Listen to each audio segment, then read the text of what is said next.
Hi Pisces, this is a general reading for any sun, moon, or rising Pisces. We'll take a look at the cards to get a sense of the awareness or the big ideas for the week, guidance, and possible outcomes. I'll also choose a few oracle cards for additional information. So without further ado, let's just get started. Okay, so we have the Two of Cups. Interesting, we had that yesterday. The High Priestess Major Arcana and the Eight of Pentacles. So the Two of Cups, we see the two porpoises jumping out of the air, a gold porpoise and a silver one, bottled nose, and it looks like they're about ready to kiss. We see two cups overflowing. And here in the middle, hard to see, but it's a symbol, the feminine symbol. So porpoises are very interesting creatures because they are highly intelligent. They're very playful.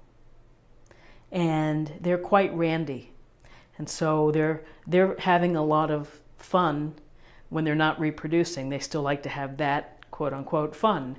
So, there's a lot to be learned from the porpoises and the dolphins with the Two of Cups, which is really finding relationships and building and developing relationships that are significant, that have depth, that are peaceful, have harmony, there's equality. It's like a meeting of the mind, and it brings such a rich emotional fabric to your life, a sense of purpose. It just is very enlightening to who you are when you are able to connect on that deep emotional basis. And so the Two of Cups brings forth the potential of meeting someone that could really change your life, and change your life for the better. It can be transformative. It could be a very significant friendship, but often related to relationships and love. And it's the type of relationship where you're okay with negotiating, with compromising, with the give and take. It just seems to be seamless, where you fit well together. And you're not afraid to express your emotions to that person, and thus the overflowing cups. It's again an emotionally rich and fulfilling relationship. So if you're looking, keep your eyes open, put yourself in situations to meet people. If you are partnered up, then this can signal enhancing that relationship, improving it, rekindling. So then we have the High Priestess. And we see this beautiful High Priestess here. She's walking in between the two columns. She's got the books on the floor. She's holding the scroll. And this is about stillness, and this is about seeking information from yourself and digging deep within, diving deep. It's really connecting with your intuition, your inner voice, your subconscious. And so with the High Priestess, it's give credence to your dreams, dream analysis, to taking the time to meditate, to pray, maybe just listening to music, but finding the stillness in whatever way you can, your little private area of the house, for you to have a moment where you can just collect and to really kind of think about what you're feeling, the hunches that you have, the instinct, just the things that pop out. We all have those things that just kind of just randomly hit us, and we're like, where did that come from? Well, it came from deep within, more than likely. So these messages are important to listen to. And, working on yourself, when you work on yourself and you do that deeper dive, you sometimes find things about yourself that you may have kept secret. And sometimes it's nice to bring it out into the world and to share it. Hidden talents, hidden abilities, your deepest feelings perhaps. So there's a sense here of doing a little bit of work on yourself so that you can bring your spiritual focus and your basis out into the physical world so that they can be aligned. So with this thinking of working on ourselves, we now have the Eight of Pentacles. And in this Eight of Pentacles illustration, we see our woman here sitting at her little table. Looks like she's embroidering or something like that. She has an almost finished pentacle here. She's displayed the ones that she has finished. And, this is about labor. But more than labor, it is skill. And it's the application of having a skill and being good at what you do, being organized and being productive and with focus. And so she's very attentive to what she's doing, and this is about being attentive to what you're doing. So whether you are focused and working your tail off at the office, or you're working on a project at home or a hobby, you're trying desperately to learn how to play piano, and you are just sitting there and you're just getting at it. But it's fun for you because ultimately you want to learn how to play piano. Well, with the Eight of Pentacles, there's a sense here of building your self-esteem because you're really good at whatever it is that you're doing. You're gaining more skills, you're applying it. And so there's this sense of,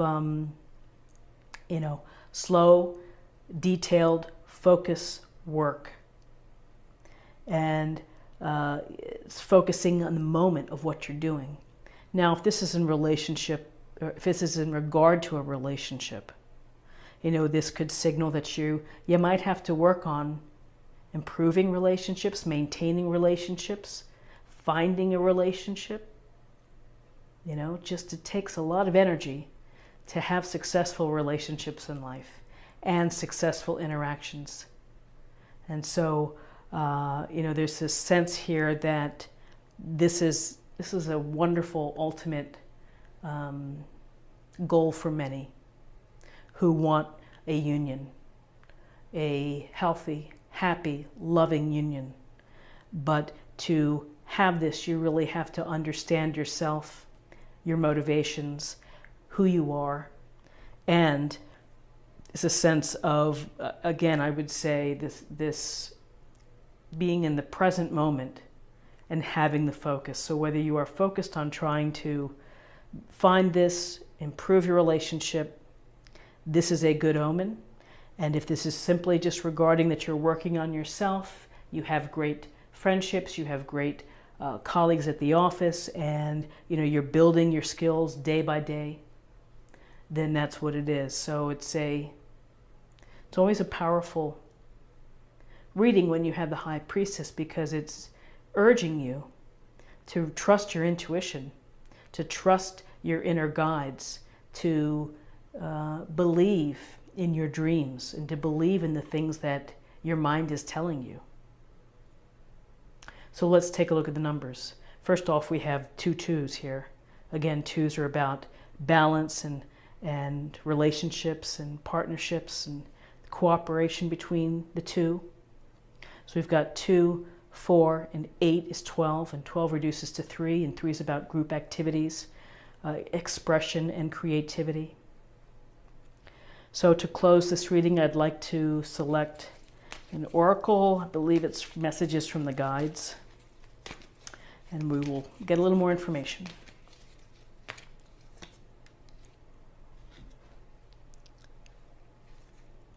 Practice moderation. So interesting, sounds like it's a temperance card, but practicing moderation is just, let's face it, it's just good general advice, is don't go to extremes. Even though she's working really hard here and focused, you can't overwork yourself. You have to take a break. You have to honor your health, your time. You have to get the right type of sleep, the right food, enough water. I mean, you know this. I don't have to tell you this. So moderation is simply, again, I would say coming back to being in the present, focusing on the present. Each day, try to do what's best for you in terms of of your practices, and whether it's yoga, meditation, quiet reflection in a chair, or simply reading, find the moderation perspective that works best for you. So I hope that you found something helpful today. If you did, please subscribe and leave a comment. In fact, I'm going to ask a question of you all to leave a comment today, and that is, if you were stranded on a desert island, what tarot deck would you choose, and what oracle deck would you choose to take with you? You can only have one of each. So let me know in the comments, and I hope I will see you tomorrow for another daily tarot reading. Take care. Bye-bye.